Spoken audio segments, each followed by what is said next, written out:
네, 안녕하세요. 여러분들의 구독과 좋아요로 이 채널이 유지되고 있습니다. 네, 영상 속도는 1.5배를 추천드리는 바이고요. 이번 내용은 좀 무거운 이야기를 할 수밖에 없을 것 같은데요.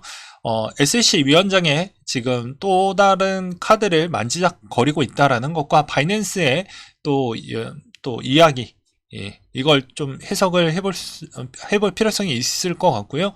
그 다음에 중국의 동향과 미국의 동향, 그리고 이오스 소식 등등 이렇게 한번 준비를 해 보았습니다. 같이 한번 보도록 하시죠. 일단은 미국에서 여러 가지 이슈 나왔던 내용이 이번 2분기 정도에 아마 또 영향을 끼칠 수가 있어서 미리 알려드리는 자료를 한번 준비를 해 보았습니다.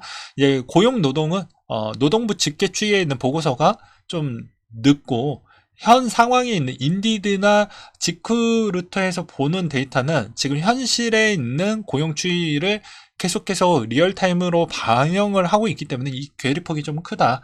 그래서 위험자산 쪽이 지금까지도 잘 견뎌냈던 이유는 실질적으로 노동부 집계 추이 대비보다 더 안 좋게 나와주고 있기 때문에 괜찮다라는 것이겠죠.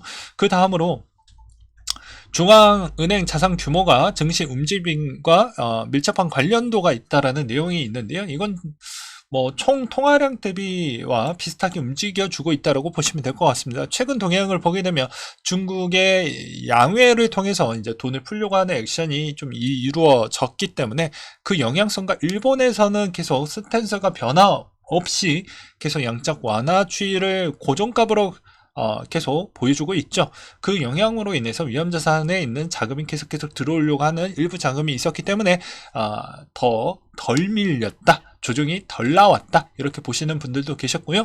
그 다음에 또 보게 되면 앞으로 2분기 때 얘기가 좀 많이 나올 수 있는 주제 중에 하나가 미국 가계부채 부분이라고 합니다. 이제 주택담보대출은 문제될 거 없어요. 왜냐면 미국 모기지 사태가 한번 있었기 때문입니다. 그래서 2위와 3위권이 문제가 될 것 같은데요. 학자금 이야기가 좀 많이 대두될 것으로 보여집니다. 그래서 이게 일단 정책적 위기 부분을 어떻게 해결을 할 것이냐인데요. 이것도 규모가 좀 크기 때문에 앞으로 계속해서 물가에 영향을 줄 것인지 또 다른 또 금융에 영향을 줄 수가 있을 것인지를 좀 봐야 되겠죠. 왜냐면 규모가 큽니다. 2100조 원이면 큰 규모예요. 그래서 저기에 문제가 또 발생을 하게 되면 쉽지가 않는다라는 것과 왜 2분기냐 6월 달까지 재정적으로 버틸 수 있는 한계 마지노선이 있기 때문입니다. 그래서 앨런 재무장관도 이 시점 이후 대비부터는 좀 자금이 융통이 될 수 있는 걸 국회를 통해서 계속해서 하소연을 하고 있죠. 그래서 나의 마지노선은 그 정도이니까 제발 그 전에 좀 협의를 통해서 좀 잘 이루어졌으면 좋겠다라고 발언을 했던 적도 있었고요. 그 다음에 실버게트 지금 흥망성쇠 중이다 라고 나와져 있는데요. 기업을 고객으로 맞이하면서 하나의 지방은행이 중간 사이즈 은행으로 성장을 했던 부분이다. 크립토로 성장을 했다라는 것이고요. 역사상 가장 이율이 낮았을 때 미국 국채에 투자를 했고 금리를 인상하자 은행 고객들 수익률이 더 높고 정부가 직접 운영하는 채권에 투자하기 위해 기존 투자금을 회수하려고 했었다. 이로 인해 실버게이트 은행은 채권을 매각할 수밖에 없었고 1개월 만에 10억 달러 손실을 기록을 하고 10년치 수익을 다 상실을 했다. 채물 불이행 상태가 될 것이라는 소문과 자금의 세탁 조사를 받고 있다는 소문이 동시에 나기 시작을 하면서 나락을 갔고요. 비공식 자료에 따르면 불법 결제 네트워크인 SEN을 통해 7,500억 달러를 통해 거래를 했다라는 이야기가 있기도 있습니다. 시그니처 뱅크도 실버게이트 은행과 비슷한 비즈니스 모델로 운영이 되고 있었고 자금 세탁 혐의를 받고 있고요. 다 합쳐서 이들은 비자 전체 트랜잭션의 15%에 해당되는 자금을 처리를 했고 0.7% 수익을 냈다고 합니다. 시그니처 뱅크에도 주목을 해야 되는데요. 만약 해당 은행이 실버게이트처럼 올라간다면 전체 암호화폐 경제에 가담하기 어려운 정도로 영향을 끼칠 수 있다라는 내용도 있기도 있으니 잘 참고하시길 바라겠습니다. 이번에 2월달 비트코인 채굴 수익은 1월에 비해 4% 증가했다고 해서 채굴 회사들이 그래도 좀 걸음망이 될 수 있을 만한 그런 조건이 오디널 때문이라고 저는 생각이 좀 들고요. 클레이튼에 있는 소식을 또 보게 되면 기자회견 진행 중이다. 무슨 말을 했는지 갑자기 하락을 보여주고 있는데요. 코인을 팔아서 더 이상 블록체인을 지탱할 수 없고 지속 가능하지 않다. 투명한 거머넌스와 토큰 유통 계획, 신뢰 기반을 커뮤니티를 통해 퍼블릭 블록체인을 갖춰야 할 기본을 공고히 구축할 것이라고 이야기를 함으로써 영향을 좀 받았다고 합니다. 또한 탈카카오 이야기가 나오면서 오히려 클레이한테는 별로 도움이 되지 않겠다라고 생각하시는 분들이 많을 거라고 생각을 해요. 기본적으로 보게 되면 카카오 때문에 샀던 사람도 꽤 많을 거라는 저의 개인적인 주장입니다. 그래서 그 영향을 피해 나갈 수 없다라는 것이겠죠. 그 다음으로 또 보게 되면 보이저가 5시간 만에 이번에 1,400개 이더를 판매했다라는 내용이 나와주고 있습니다. 자산 매각을 하고 있다라는 부분이고요. 보유 중에 암호화폐는 아래와 같다라고 합니다. 이더와 시바와 링크, ST, MX, 아발란체 정도가 있다고 하니까 참고하시기 바라겠고요. 그 다음에 유튜버이신 돌곰배님이 메타마스크 해킹을 당했다라고 합니다. 사건의 정황을 좀 보게 되면요, 사전에 우리도 예방을 할 수가 있으니까요. P2E 공식 홈페이지에 게임 조인을 눌렀고 XAEX 파일을 다운로드해서 해킹을 당했다라고 하니까 다시 한번 확인을 좀 하고 넘어가셨으면 좋겠습니다. 텔레그램 설정 고급의 데이터 저장 공간 페이지에서 개인들과 그룹에서 미디어 자동 다운로드 기능을 비활성화 해두시길 바라겠고요. 그러니까 모르는 거 다운 안 받는 게 좋겠죠. 그 다음으로 토큰 증권 빠르면 내년 말에 시행을 한다. 3분기 법안 통과하고 법안 통과되고 나서 6개월 계도 기간을 거치니까 내년에 한다라고 보는 게 맞겠죠.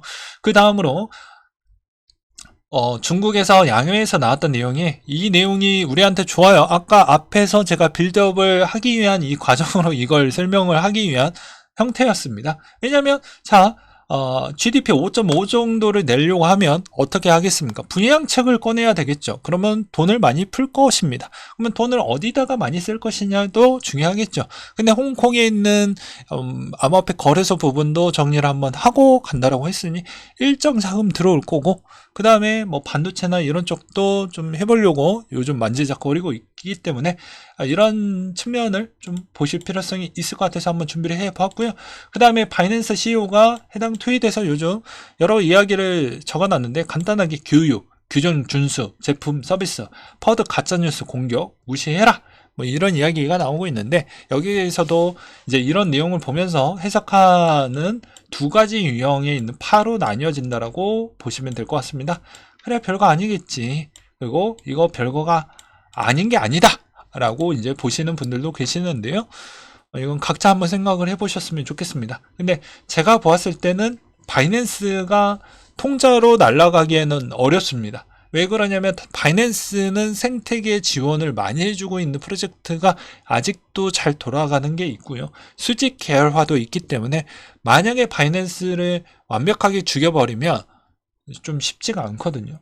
그래서 어떻게 보면은 약간의 견제용으로 계속해서 보여주고 있다. 저는 이 정도까지로만 보고 있습니다. 그리고 만약에 바이낸스가 갖고 있는 총량이 보게 되면 거래소에 비트코인 잔고를 볼 수가 있거든요. 근데 이 총합이, 자 한번 보세요. 190만 개입니다. 근데 전체 50만 개가 날아간다고 하면 총 유통량, 그러니까 총 발행량 기준으로 그냥 볼게요. 보게 되면 2100만 개 기준에서 대략 2에서 3%밖에 안 됩니다. 실질 타격은 여기에 뭐 선물도 있으니까 그런 것까지 고려를 한다고 하면 여기에서 저 50만 개가 날아간다라고 해봤자 제가 보기에는 여기에서 정말 최악의 바이낸스가 문제가 발생을 해서 내려간다고 해도 마이너스 30% 이상은 내려가기에는 어렵다라고 보는 입장입니다. 왜냐? 그 전에 개인 지갑들이 되돌아오고 있지 않잖아요. 네. 그리고 총 물량의 거의 그 정도의 레버리지까지를 쳐줘서 저는 그 정도까지라고 생각을 하고 있기 때문에 참고만 하시길 바라겠습니다. 물론 개인적인 주장이고요. 그래서 이거는 약간의 본인이 좀 문제될 수 있는 거 함축적인 것이 앞으로 좀 더 이어갈 것 같다, 이렇게 보시면 될 것 같습니다. 그 다음에 디센트럴랜드에서 패션 위크를 3월 28일부터 31일까지 이루어진다고 하니까 얼마나 인기가 많이 높아지는지를 좀 볼 필요성이 있겠고요. 그 다음으로 이제 메인 주제 내용이죠. 썸네일 주제이기도 합니다. 네, SEC 다음 목표는 리도가 될 것 같다 라고 나와져 있는데요. 코인데스크 기사에서도 나오기도 했습니다. 여기에서도 보게 되면, 자, 이제 이더리움 최대 스테이킹 서비스 리도가 될 가능성이 높다. 이더 예치하고 ST 이더 발행해 주는데 증권 성격이 매우 강하다. 이더를 예치한 사람들이 스스로 검증 노드에 참여하는 것이 아니고 검증 노드 대신 운용을 해주는 노드 오퍼레이터 사업 성과에 따른 이익을 배분받기 때문에 리도의 많은 이더리움 지분 스테이킹 서비스들이 규제 폭풍 언덕에서 매우 세게 맞을 확률이 매우 높다. 지분 점유량의 30%에 가까운 점유율을 차지하고 있기 때문에 규제를 받을 경우에는 상당히 타격이 클 것으로 보여진다라고 되어져 있는데요. 혼돈의 카오스에 있는 가능성이 매우 높을 것으로도 보여집니다.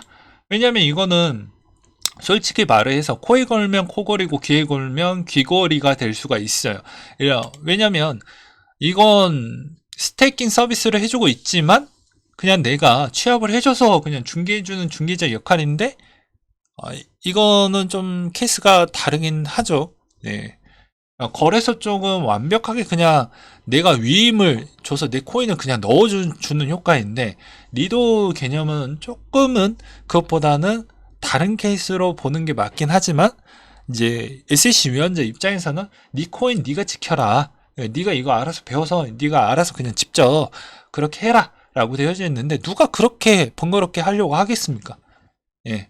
그래서 이거는 보는 입장에 좀 다르긴 하겠지만 이 언급이 무조건 나올 것 같아요. 나왔을 때 좀 많이 흔들릴 것 같긴 합니다. 그래서 아무래도 이 카드는 악재로 쓰이고, 그 시점에 이런 이야기가 나오면 절대적으로 그냥 우리는 줍줍을 좀 해주면 될 것 같습니다. 어차피 실질적으로 나카모토 개수의 이더리움에 영향을 줄 수 있을 만한 그 정도 효과만 나오지 않는다라고 하면 크게 문제될 건 없어요. 네.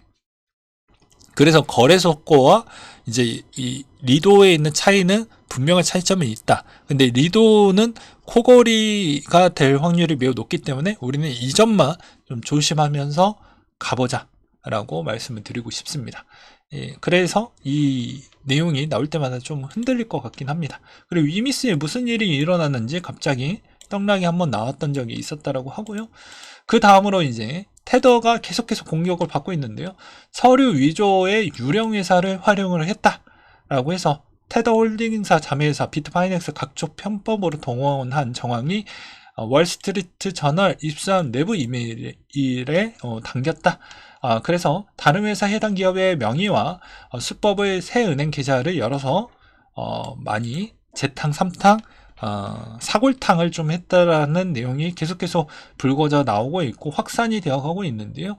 어차피 테더는 이미 답을 알고 있죠. 벌금 내면 그만이야 라고 이렇게 생각을 하고 있을 것입니다. 그리고 가장 비싼 변호사를 선임을 하고 있기 때문에 제가 봐도 벌금으로 또 뭐 이슈화가 많이 한들 끝날 것 같은데, 또 왜 이 시점에서 자꾸 흔들려고 하는 이런 이야기가 나온다라는 게 전 매우 아쉽다라고 보는 입장입니다. 그 다음으로 이제 이오스 이야기를 좀 해보려고 하는데요. 닉네임 지하 끝까지 추미할 것이다. 닉네임 좋아요. 많은 분들이 궁금해하는 토크노믹스와 앞으로 가치 상승, 이오스 토큰의 자체 생태계 안에서 쓰이는 이오스 기본 네이티브 토큰과 트러스트 네트워크에 쓰이는 가스로 분리가 된다. 이번 메사리 협업 이후에 메사리 최근 올라온 이오스 토크노믹스를 보게 된다고 하면 홀더 분들은 모두 다 알고 있는 내용이지만 발행량 무제한의 연간 퍼센티지 증가로 시중에 추가 공급되었다는 사실을 알고 계실 것이다. 현재 초기 6% 물량이 3%로 많이 줄어든 상태이고 이오스 기본 토큰이다. 앞으로 사용될 트러스트 네트워크에서는 이 내용이 정말 중요하겠죠. 별도의 리브랜딩 없이 기존의 이오스 토큰이 EVM에 쓰이는 가스 역할에도 도맡아 할 거고, 이 가스를 사용하면 소멸이 된다. 장기적으로 우리에게 이점이 있을 것으로 곰곰이 생각해보고 검색을 해봤다 라고 되어져 있습니다. 그래서 위 사진들을 이렇게 좀 보게 되면, 사진들을 보게 되면 유튜브도 링크가 되어져 있죠. 그래서 여기에서도 EVM의 트랜잭션 거래를 할 거고, 가스 많이 쓰이면 이오스 자체적으로 가치가 상승한다. 이건 뭐 대부분 토큰 공부해보면 그냥 기본값인 거죠. 그래서 그만큼 뭐 활성화가 많이 되는 게 중요하긴 하는데, 중요한 맹점은 이 생태계의 다각적인 발전 촉진을 위해서 요즘은 여러 가지 노력을 하고 있다는 걸 알고 있어요. 근데 얼마나 개발자들이 이오스를 좀 더 많이 들어와서 여기 이 생태계 안에서 많이 놀 것이냐, 그래서 얼마나 확장성을 많이 보여줄 거냐, 그리고 이오스 인플레이션에 대한 이오스 네트워크 재단의 의존도가 좀 낮아진 점은 뭐 강점이라고 볼 수는 있겠지만, 그럼에도 불구하고도 고래가 많이 들어와 주어야 된다라는 거 하나, 그리고 그만큼 개발진들이 많이 계속 들어와 주어야 된다라는 것도 하나가 되겠죠. 생태계가 그만큼 중요하다라고 볼 수가 있습니다. 그래서 너 만들 댓글도 너 이런 내용 정리하느라 수고 많았다, 칭찬 이야기가 많이 있죠. 이런 분석 내용들은 정말 칭찬을 받을 만한 가치가 됩니다. 왜냐하면 자기가 이렇게 자체적으로 공부를 해서 공유를 해준다라는 것 자체가 정말 칭찬받을 일이죠. 예. 그럼 지금 상황에서 비트코인의 가격은 앞으로도 계속 악재가 연달아 나올 수밖에 없는 시장입니다. 우리 이제 이미 다 알고 있는 내용을 제가 좀 더 풀어서 과정으로 설명을 드리도록 하겠습니다. 시황적 과정으로 이야기를 하는 것이기 때문에 오해 말아 주시기 바라겠고요. 그러면 실버게이트 내용이 아직 추가 자료가 몇 가지가 더 나와 주어야 됩니다. 그러면 이거의 악재로 더 쓸 확률이 더 많이 낮겠죠. 왜 이렇게 늦게 나오냐? 늦게 나올 수밖에 없겠죠. 왜냐? 해외는 항상 민그적거리고 느리게 행정 처리를 해준다라는 걸 여러분들은 잊지 말아야 된다라는 것과, 그 다음에 해당에 있는 그 자료가 일반화되고 기사까지 쏟아지는 그 과정까지를 본다라고 하면 여러분들은 조금 더 시간이 필요하다라는 걸 알고 계셔야 됩니다. 그리고 또한 여러 가지 공시나 공지 내용도 일정한 기함을 주기 때문에 그 기간 안에만 또 해주면 되기 때문에 그런 것도 필요하겠죠. 그래서 이런 약간 악재적인 내용들이 아직은 좀 더 남아져 있다라는 것과, 그 다음에 그 두 번째로는 아무래도 이제 게리 겐슬러 형이 나는 아직도 카드를 다 쓰지 않았죠. 아까 이야기했던 대로 이더리움을 어떻게 해서든 흔들려고 지금 마음을 굳건하게 갖고 있지 않습니까? 그래서 이 새끼를 어떻게 흔들려고 하면 괜찮을까라고 계속해서 보고 있다 보니까, 여기에서 좀 눈에 들어왔던 게 이제 가장 큰 사이즈 리도의 도미넌스가 15% 정도 차지를 하고 있어요. 그래, 리도를 흔들면 이더 부분에 약점이 좀 나올 것이고, 그 약점으로 인해서 내가 조금 더 수혜를 가져가야 되겠다 라는 생각을 갖고 있는 것 같습니다. 그러면 우리 업계 측이나 이제 CFTC 위원 쪽에서도 긍정적인 데이터 준비를 또 해야 되기 때문에 상당량 또 시간이 필요하겠죠. 이거는 계속해서 올해 중에 많이 나올 수밖에 없는 실정이라고 볼 수가 있습니다. 왜냐하면 우리가 좋아하는 우리 또 토큰 쪽에 팬이 있다고 하면 토큰에 또 반대 세력이 존재하기 때문입니다. 그건 어쩔 수가 없는 거예요. 그래서 이 재료가 다 나올 때까지는 우리가 무엇을 하면 되냐? 그냥 싸게 나올 때마다 주면 됩니다. 어차피 여러분들 답은 나와져 있지 않습니까? 비트코인은 아무것도 건들지 않는다는 거 다 인정하지 않았습니까? 전 세계적으로. 그래서 문제될 게 없습니다. 지니 개수도 통과, 나카모토 개수도 통과. 그래서 모든 기준치는 이더리움을 또 볼 때도 지니 개수나 나카모토 개수를 계속 돌려서 얼마나 비트코인만큼 잘 나와 주었냐 정도까지만 보여주면 되는 거예요. 그래서 저는 그래요. 이더리움도 잘 되길 바라는 입장인데, 투자자 입장에서도 한편으로는 그만큼 그쪽 우리 편에 있는 학자분들이, 그리고 그쪽에 있는 리서치 분석가 분들이 얼마나 보고서를 이쁘게 잘 만들어서 그분들을 설득하는 과정에 잘 활용을 해야 된다는 것입니다. 그렇지 않으면 쉽지가 않아요. 쉽지가 않습니다. 그래서 쉽지가 않는 이 판국에 앞으로 알트코인은 조금 더 내려갈 확률이 매우 높겠죠. 네, 그래서 이제는 좀 쉽지가 않는다. 그리고 대부분 요즘 수수료 토큰들이 좀 일시적으로 또 반등이 많이 나와 주었기 때문에 그런 거를 좀 보면서 대응을 할 필요성도 있겠죠. 제가 매번 이야기를 했지만 그런 친구들이 갑작스럽게 많이 올라간다고 하면 대충 감을 잡고 대응을 할 필요성이 있다라고 말씀을 드리면서 오늘 내용 여기까지 이야기를 하면서 마치도록 하겠습니다.